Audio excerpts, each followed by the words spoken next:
Are we still on the trail? Is this pack getting heavier? More switchbacks? Why am I doing this? At REI Co-op, we believe there are places within ourselves Just a little further. You got this. that we find only outside. Wow. Look at the stars. This is incredible. We have the gear, inspiration, and advice to help you get there. REI Co-op. Visit rei.com. ChatGPT Plus is free for college students through May. Here's the thing. You've got a lot to do between now and then. Studying for finals, writing papers, trying to keep your life on track. And ChatGPT can help with all of it. It can quiz you for your econ exam, make a study guide from your French notes, plan out your meals and study breaks. It can get really specific on how you like to learn. It can even help you come up with ways to stop procrastinating. So from now until summer break, take advantage of all the ways ChatGPT can make your life easier. Restrictions apply.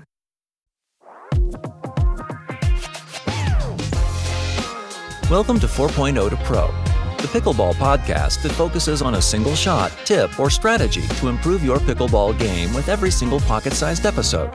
Our goal is to make you better on the court every time you hear our voices. Ladies and gentlemen, welcome to another episode of 4.0 to Pro, your pocket-sized pickleball podcast, where we teach you a single shot or strategy every single episode. I'm Michael O'Neill here in sunny Long Beach, California, joined by one Mircea Marariu, also in sunny Long Beach, California, right in front of my fat little face. Hello, sir.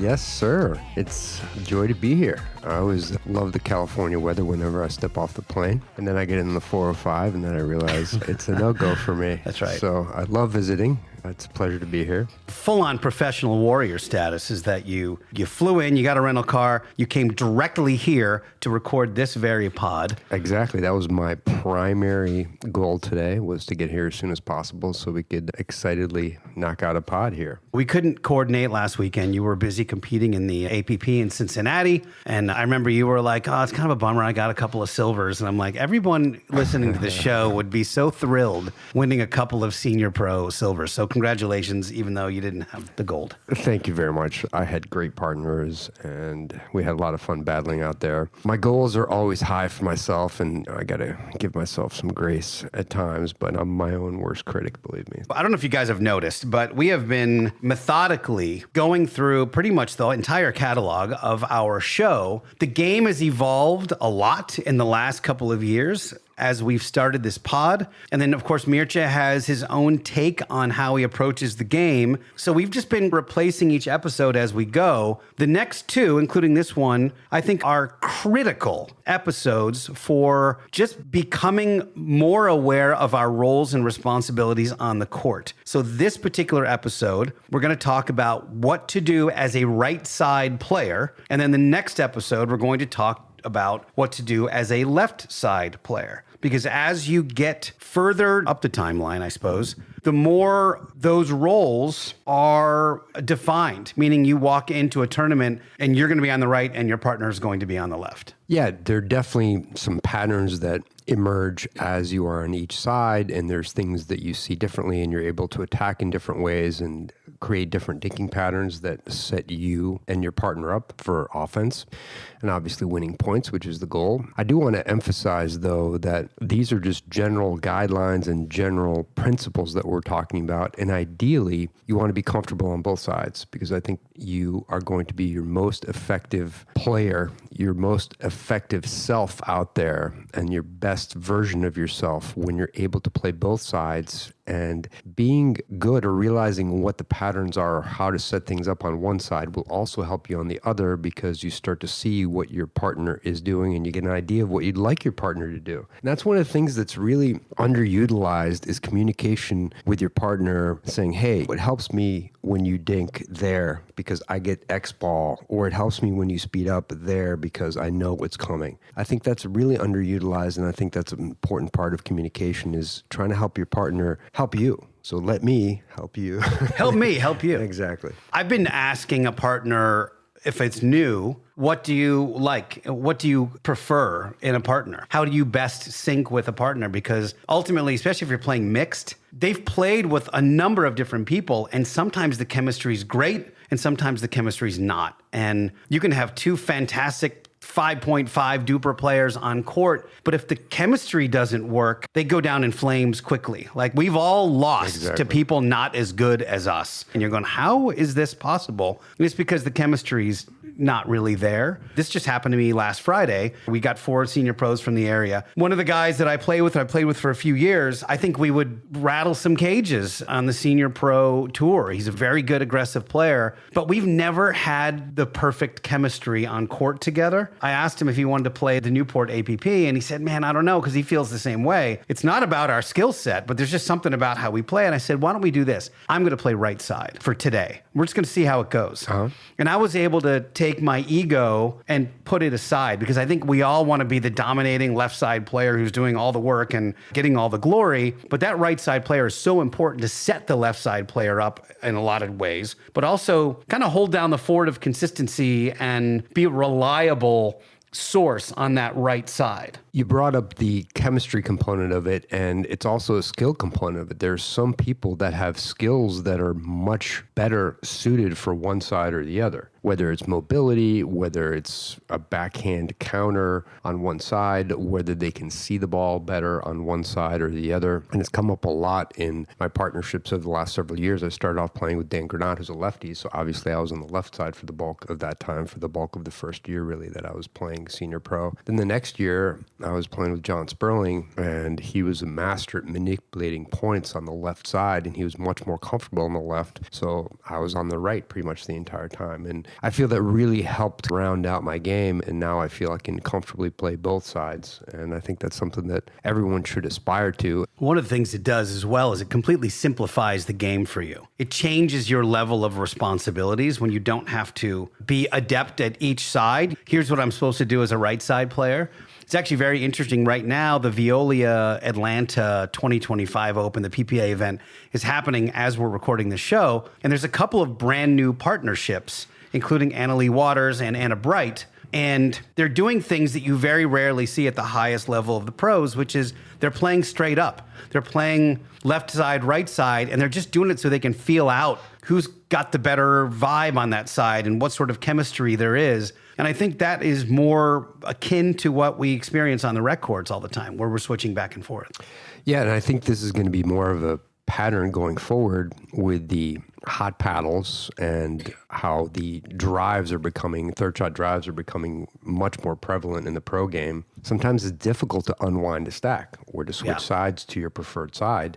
I saw it today briefly when I watched Christian Alshon and Andre Dascu play, and they were having some trouble unwinding the stack, especially with the lifetime ball that they're using, which tends to be more bouncy. That's the one they're using at the Atlantic tournament. It helps to be able to adjust and not unwind the stack, which is what Andre and Christian were doing. Ideally, they were having Andre on the left and Christian on the right, but they were able to adapt somewhat during times of stress when they were unwound. Let's get into some of the nuts and bolts of this. As we talk about on many shows, communication between players is paramount. Left side, right side. There's going to be slightly different levels of how much that right side player relies on the left. For instance, when I'm on the right, if I have a new partnership, I'll say to that partner, I rarely, if ever, want to take a backhand third. So if that ball comes up the middle, I want them to be super confident in stepping in and taking the forehand there when I'm back at the baseline, because they're going to have more options. They're going to have a better ball, typically, than I will. So I don't have any ego about that. If I can go a whole day without having to hit a backhand third, great. I'm totally fine with that. Now, sometimes that left side player isn't comfortable with that, or they're not used to coming in. They're used to playing with their partner or whatever, and they don't have that same level of kind of responsibility that I'm saying, no, I am your supporting role when you're on that side. Mm-hmm. So don't worry about it. I'm going to get out of your way for most of these balls. If you got a high swinging forehand, I'm going to get out of the way of that. So I think it's important that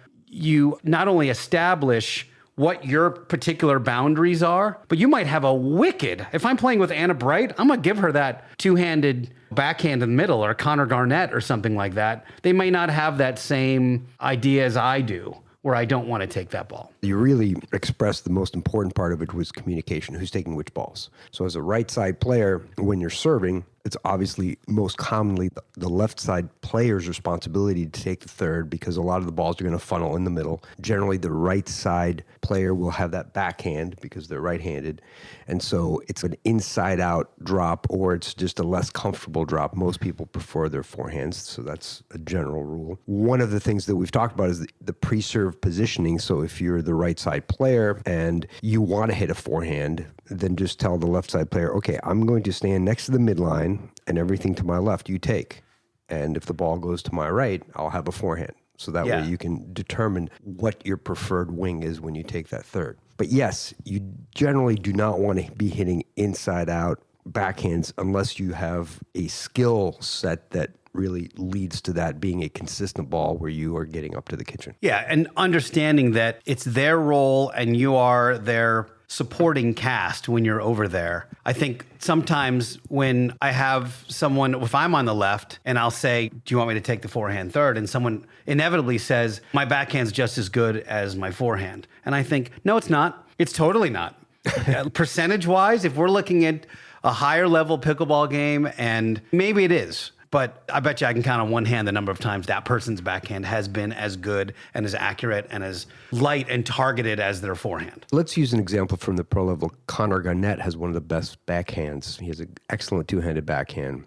Yet where does he play? He plays on the left side. Yeah. Because he wants things to funnel to the backhand. So in that scenario, he's got a good backhand. He's on the left side. The right side player might take a little bit more room, may take a few more balls, and generally in men's doubles, he's been playing with Tyler Loon, which has a left-handed forehand, which will be in the middle. So the concept is basically you're doing this kind of dance where on the right side, you want to give the left side player some room to operate because they have that forehand in the middle. That's what you're trying to lead to. You're allowing your left side player to be the quarterback or point guard, so to speak, and you want to maximize the offense and the defense as much as you can from the right side to get better patterns for you. If we think about it just logically, if there's a ball that's right down the middle, right in the center line, and I'm on the left, I can go to the right and hit a kind of a cornhole style drop to that player. I can drop it right in the middle with no problem. Or if I wanted to, I can hook it around because I have the dexterity with my forehand to go to the left side, play the person right in front of me, versus the right side player being able to somehow hit an inside out backhand from the transition zone to get it to the left. I'll give them the middle. They could probably hit a middle ball, or to hook it all the way to the right to get it to that player. To me, it feels like it's a 1 out of 3 and the left side is a 3 out of 3. Michael, you've hit the nail on the head. The left side player will have many more options in the scenario that you're describing because the ball is in the middle. Let's talk a little bit about the thirds and transition zones. So let's say your left side player is taking that third. What are some of your responsibilities as a right side player to help your team get up to the kitchen and get through the transition zone? Certainly, one of our primary roles is to apply pressure to the other team. We want to shrink the court for them and take away the angles they might have to hit an offensive shot or something that might put us on our heels. So as your partner's taking that ball, if you have ultimate faith in their shot and it's super consistent and you can just get in there if they're taking a drive and you're on a shake and bake, then you're hunting. You're in there and hunting that ball and looking to take it. If it's a great drop, that ball and it's dipping and the other team, their head's down or it's going to bounce in the non-volley zone, you attack and you close the angles of that shot. You make it so uncomfortable for them to hit that next ball that they end up making a mistake or popping it up or something along those lines. So in the scenario where the right side player is returning, I'm on the right, you're on the left, you're going to take that third. We've communicated if they return towards the middle. I'm serving to the right. Our opponents return to the middle. You take that forehand, which you can slap or you can hit a hybrid or drive or a good drop. I know it's a relatively short return, so I'm going to crash to put pressure. Yeah. So I'm advancing through the transition zone. How am I doing that? I'm going to go towards the middle. I know generally where you're driving or dropping. In an ideal scenario, especially at the beginning of the match, you're driving or dropping to the person that's advancing, so the person that's returning. So I know where you're going, where your target is. I'm able to crash the middle, and if I poach, I'm basically poaching with that backhand, assuming that you're going to follow behind me and I'm going towards the middle, I'm not just advancing straight ahead towards the left side player. I'm really going towards the middle to apply the pressure to cut off the angle and force that player to hit a difficult shot based on hopefully that you've had a good third shot, or even like we've talked about before, the average third shot driver drop that is at least going over the net. Let me ask you, this is me asking you a question. That scenario happens. I'm the right side player. I'm protecting middle, but the other team is handling it. And now we're working. Now we're in the middle of transition zone trying to work our way up. I have protected the middle, but now you're there. Now you're on my left shoulder. You might even say something like, I'm here, or something. I've heard teams say that. So now I know you're there. It's typically the move that I'm going to shift back over so I'm in the middle of my box in the transition zone, and that left side player is going to hang that right foot on the center line. So we're skewed a little bit where they're really power middle. I'm maybe almost in my backhand position or in my defensive position on that left-hand side, like where my paddle's on the left, as we work our way up. So I've protected middle, and now I'm going to shift back to the right now that you've arrived. That depends on where the ball is going. If I'm on the left, I'm driving or dropping straight in front of me, so the right side player is the one returning, I might go more straight ahead. And I'll stay middle. Exactly. Okay. And you'll stay middle. As we get up to the kitchen, that's going to change, obviously, but then it's going to be the opposite if the left side player is returning, or you're dropping or driving to the left side player. So in the scenario you just painted, you've dropped or driven to the player on the right side on the opposite side of the net. Correct. In the first scenario that I outlined, where I've protected middle, but now you're there on my left shoulder, and now you've gone middle or our right, their left side player. So the left side player on the other side. To their backhand. Yeah, their person right in front of me now. Do I relinquish my spot because Absolutely. you are going to hang a foot over that middle line?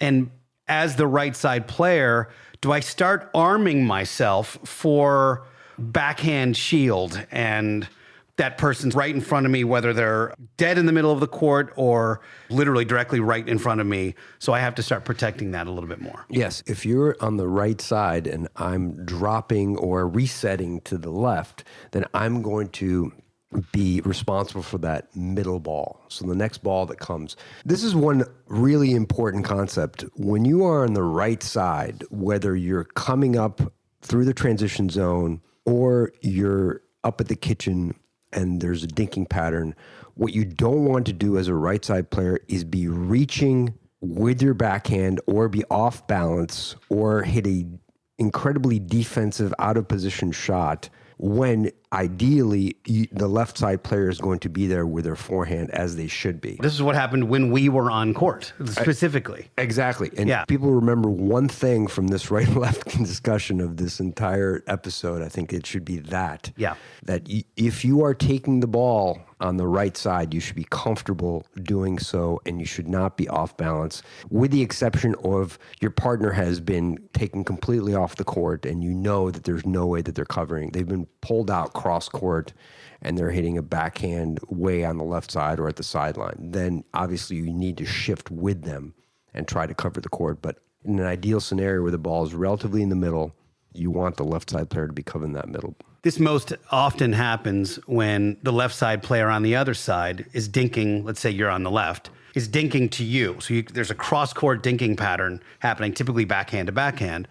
And that me on the right-hand side, I take a stab. We always call it a hockey save, where I'm stabbing my paddle out to redirect the ball to my diagonal, to the guy on the right-hand side. And it's an awkward shot that is almost universally defensive. Yes. It doesn't allow us to put any pressure on the other team. And now that I had that discussion when we played, but when people do that to me, I'm infuriated by it. I was like, dude, I had a whole plan happening here. Like, I was working the plan and you stabbed in and we lost the point. Come on, bro. Yep. So everyone should listen to this show is really the important part. One of the primary goals of that right side player, in addition to being what we might call a supporting role, is to be consistent. It's one of those things where you're very often doing cross-court forehand dinks or middle dinks, or a lot of times, if that person that's on the right-hand side if you and I are partnering, you've got 50 senior pro medals and I don't. So I'm going to go, all right, I'm going to be the one who gets targeted most of the time. So I have to be able to handle those targets, but I got to be comfortable getting shelled. I'm going to get the ball ripped at me a lot that day because they're going to see it's like that Annalie Waters when played with Andre Agassi. Annalie Waters didn't see a ball for that first game. It was like Agassi got targeted completely. Yep. I've got to be really comfortable with resets and calming the ball down. Or if we've decided I'm going to be offensive, my counters and my two-y in the middle and things like that have to be on point. But the consistency factor is paramount on that right side. Absolutely. Let's talk about the scenario where you're on the right, I'm on the left, and I'm serving to the left because we talked about the opposite one. Okay, so I'm serving on the left. They're targeting you, so the left side player is returning to you, and you're on the right side. Yep. We've talked about it before that we've established our target. So you're hitting your third, either driving or dropping straight ahead. All right.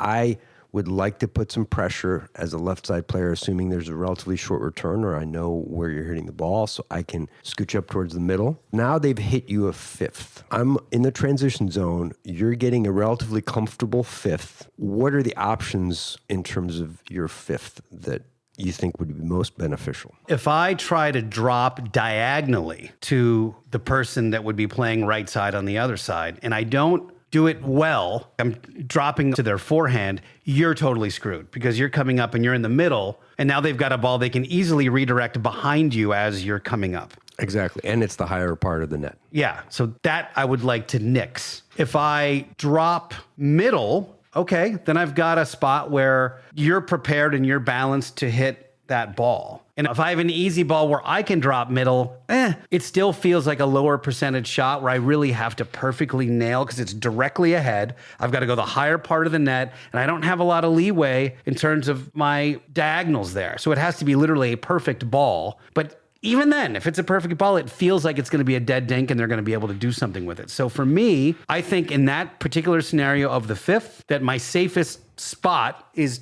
either targeting the right side player's left foot or directly in the middle, anything to cause them a little consternation. Yes, and if you're dropping straight ahead in front of you and you're going to the outside, so you're trying to get to the backhand of the left side player, if that person is athletic, they can also earn you that ball. My favorite drop on that fifth is exactly what you said. If you have a forehand on the right side and you either hit a slice or a topspin drop, and you aim for that center stripe, that's going to come into the left foot of the right side player. If the left side player wants that ball, they have to go get it. So now you've squeezed them together. You've also maximized the geometry of the court by putting it in the middle so we don't have to cover as many angles. So that's really my favorite spot to hit that fifth. It's almost the only spot that doesn't get you punished. Like you have to hit a really spectacular shot on either side in either scenario. I either have to hit it perfectly to make sure that either you aren't exposed or I'm not exposed. The Ernie's straight ahead,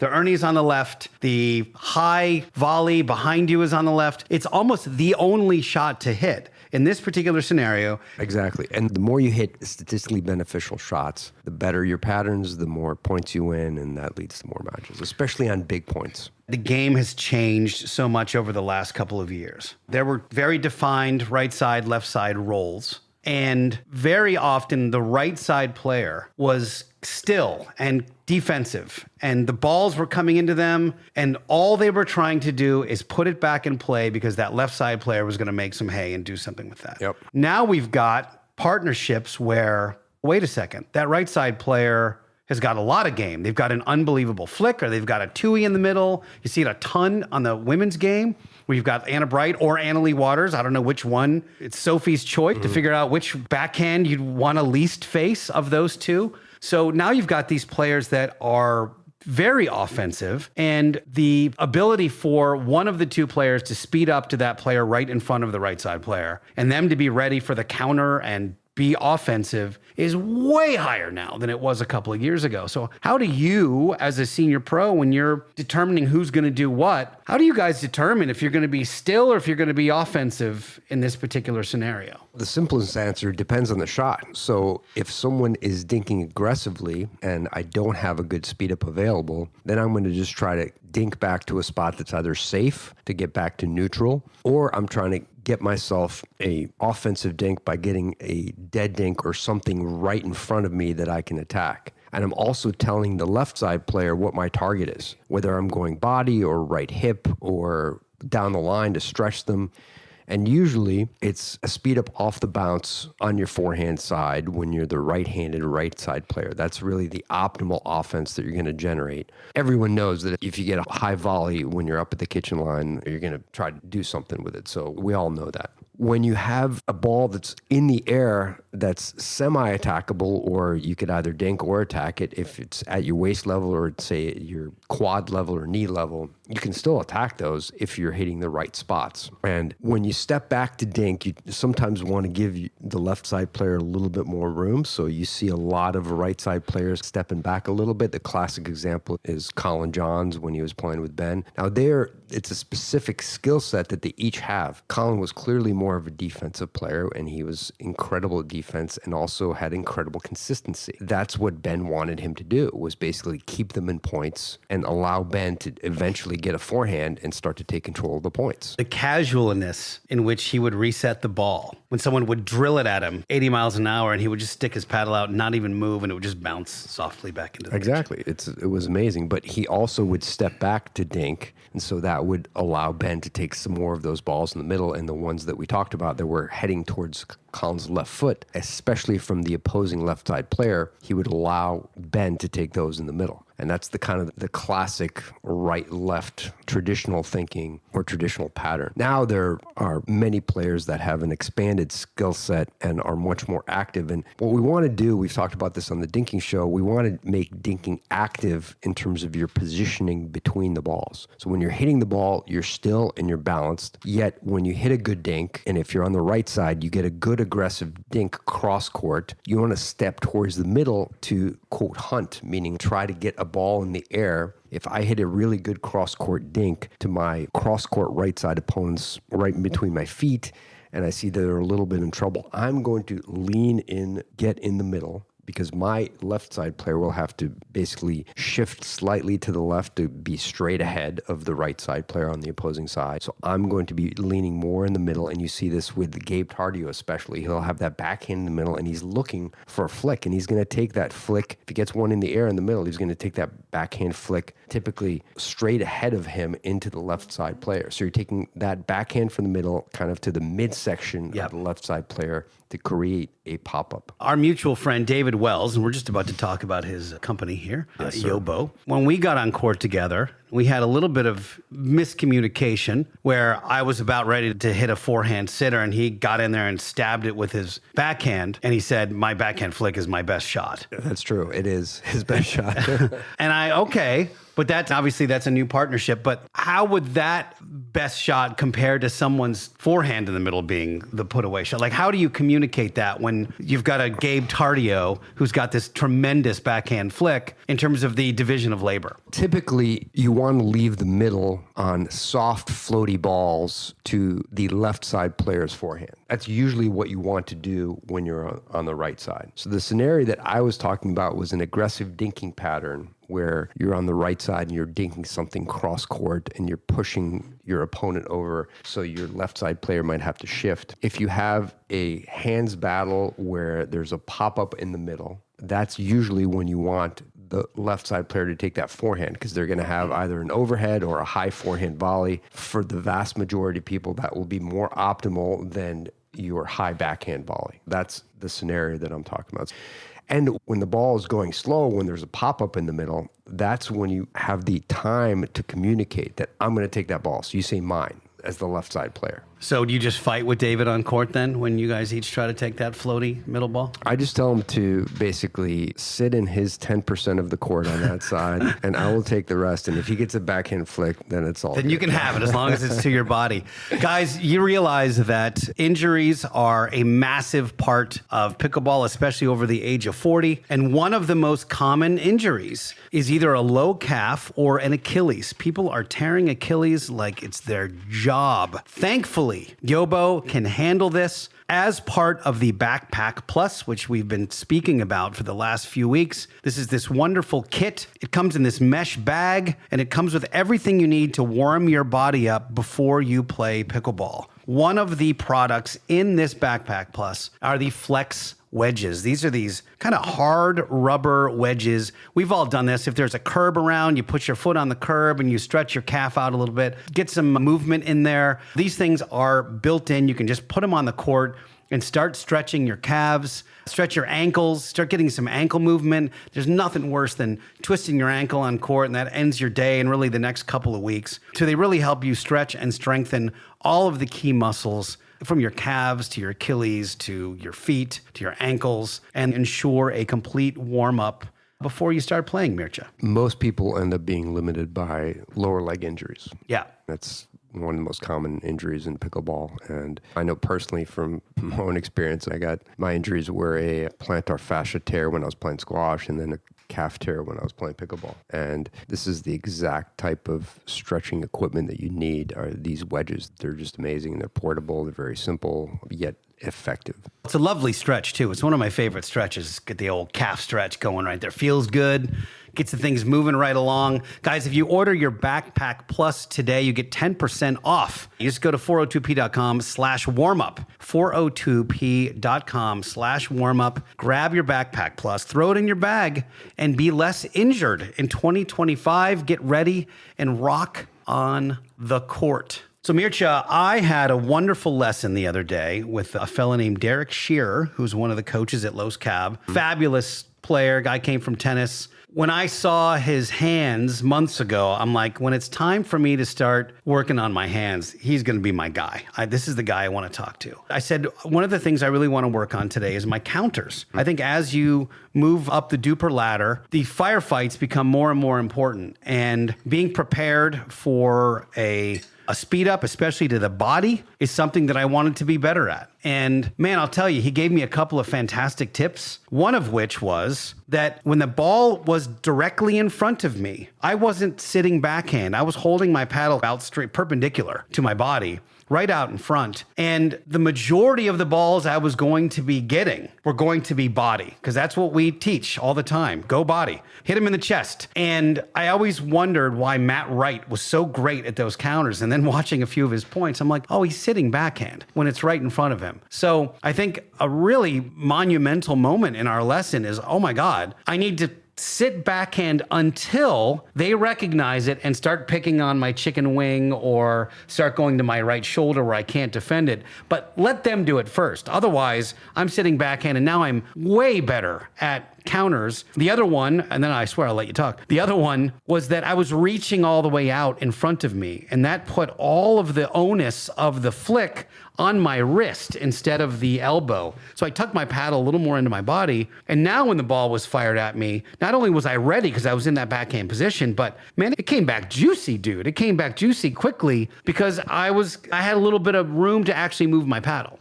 Yeah, but you still describe being compact. Yeah, 100%. And you can be compact from your torso forward. Yeah, elbow was tucked. Let's talk about the positioning of the right side player. So when you are getting attacked as a right side player, and even whenever your team is getting attacked in general, when things start to go fast on the pickleball court, they generally funnel towards the middle. And you have these beautiful additional defenders called sidelines when you're getting attacked. So if someone on the left is attacking you straight ahead and you're on the right, you usually want to be in a backhand shield or backhand dominant position, because if the ball goes to your right, it's often going out. And if you shift over to your right a little bit, you can almost ignore your forehand side at times. And that's a lot of times what Colin Johns was doing, is that he was shifting so far to his right that any ball that went to his right would go out. And if the person managed to thread the needle where they hit a ball on the right sideline, right on the line, good on them. It's good on them. What I usually see is people just shifting over too far to the right. If they reach out with their forehand, they're basically 2 or 3 feet outside the line. And that's not what you want to do, because then you are giving your left side player way too much to cover. The middle is wide open in that case. Assuming your left side player is shifting, there's just too much room to their other side if they're in the middle. Or you're right, then the middle is open. But if you're getting attacked straight ahead, then you still want to be a little bit more backhand shield. And then if you start getting attacked to the right on the forehand, you can basically adjust to that. However, when you are being attacked from the opposite right side, so if you're being attacked diagonally in theory, it's going to go usually to the middle or kind of at your body. If it goes to your right side, it's going out. Olay. Yeah, you just get out of the way of that one. Yeah, you don't even have to go get out of the way. Yes, you have to get out of the way if it's attacked your body, but if it's going to your right side from the opposite right side and it's going hard, they just don't have enough room. So when I see that someone is starting to attack or they're taking an attackable shot, I'm going to pinch middle and I'm going to sit backhand when I'm on the right side. Let me paint a scenario for you, because generally the rule is that we stay somewhat handcuffed to each other. So the left side player moves, I'm going to move to try to close the gap in the middle. So let's say they get swung outside a little bit. Now I'm the person in the middle for a moment or two. Then ball goes back to the middle, I'm going to shift back to my right, and that left side player is going to handle that, et cetera, et cetera. So this is something we've all learned since we were like a 4-0 type player. Here's the scenario though. The ball is swung wide, so left side player is a little wide. So now I'm the right side player, I'm in the middle, and I'm thinking, okay, here we go. The left side player intentionally puts a ball up that's a bit of a duck, and it's an attackable type ball. They want the other team to attack it because they want to take one big step and put it away in that hole that has appeared. They don't want me to take that ball with my backhand, even though that's technically the thing I'm supposed to be doing. Is this partner dependent, or do you know what I'm talking about? And you go, you got to leave that. That's a setup that you're taking. It's 100% partner dependent, and it depends on the skill of your partner, how familiar you are with them. You could only really do so much in terms of guessing what your partner is going to do, no matter how many times you've played with them. But obviously, the more times you've played with them, the more familiar you are, you can get the deal of what they're trying to do. But you really need to shift with your partner. And another example of this, which is a little bit different when your partner is creating some offense, you are on the right side and your partner on the left side has a relatively soft dink towards the middle of their feet, okay? Yeah. That's the trajectory. And they shift by running around their backhand. Okay, so they shift to their left and are able to pivot, and so they have a juicy forehand that they're going to speed up. Okay? Yes. Yet they've shifted to your left. You will go to the middle, ideally, because what they're trying to do is attack straight in front of them, let's just say the body of the right side player, and that ball is going to deflect like the triangle or the V right to the middle to your backhand. I was going to say, do you start preloading your backhand at that point? 100%. As the right side player, you see that guy step around, and I'm, all right, now I'm starting to backswing, and I'm getting ready for that ball that's going to fire right at me. I'm keeping the ball in front. I'm Okay. keeping my paddle in front of me to be compact, because if that counter goes to my right, Yes. that is going out again. All right. I was doing my Anna Lee Waters, cocking that tui in the middle there. Yeah, but even Anna Lee, when Ben is doing that, she's out in front. She's not really taking a big backswing when she's at the kitchen. Sometimes she's a little bit back, so then you have a little bit more room. But as a right side player, you want to be sitting backhand in that scenario. So if you're going to play a lot of right side, to drill this, man, I can't emphasize enough how many cross-court forehand dinks you got to do, because it's a major part. In fact, speaking of the Anna Lee Waters, Andre Agassi, he missed a bunch of those. Like, you could see that is an area that he can work on with those forehand dinks, because even though it feels like that's supposed to be the easiest shot, somehow you plop them into the net and it doesn't feel good. So forehand dinks, and then also the directly in front of each other hands battles are the two things I can think of to drill the most. Yeah, and you're using the Anna Lee Waters and Andre Agassi scenario, and he was much more comfortable on the left side because he's got an amazing backhand. And it's not like his forehand is shoddy or anything, but he's just much more comfortable dinking from that left side. So when he was on the right side, and that was the reason that he actually played the left side, because they were trying to hide his forehand dink. Because when you're in the right side, you're going to get a lot of forehand dinks. Yeah. That's generally the pattern that people pick on if there's a weakness. So yes, the cross-court dinks are key. I think it's really helpful to do 2-on-1s, where if you're on the right side, you're going to be on the right side and you're playing against two people on the opposite side where they're up at the kitchen. And then you learn what are the best spots that you can generate offense. And off the bounce, it's usually usually straight ahead, either stretching out the left side player by going down the line, or going to the right hip or right shoulder of the left side player, or going cross body to the opposite right side player. What you really don't want to do is cross court middle, because that's generally not a great shot, because you're going right into the backhand of the right side player if they're covering the ball appropriately. Or you're basically going to go cross middle, which is in the airspace of the left side player's forehand. And especially in mixed, high level mixed, that is going to be covered. Yeah. Because that left side player can usually read that. I'll tell you one other sneaky one. If you want to go very advanced, is bring a 6 or 8 foot ladder to the court and stick it right in front of you. Work on your forehand dinks, and every once in a while, loop a lob right down the line, right down your line on that right-hand side. So it's going to be over the left shoulder of the left side player. Assuming they're righty, man, is it an almost impossible lob to try to track. It causes massive chaos. It does, and it is especially helpful when the left side player is really up on the line. Yeah. And they're taking a lot of balls in the air, and they're putting a lot of pressure on you. That's one way you can get them off the line, is to lob over their backhand side. We see it a lot, especially in the senior pro level. A lot of the senior pro women are just fabulous at these lobs that are just so disruptive. Yeah, if you watch senior pro women's doubles, there are some excellent lobs going up.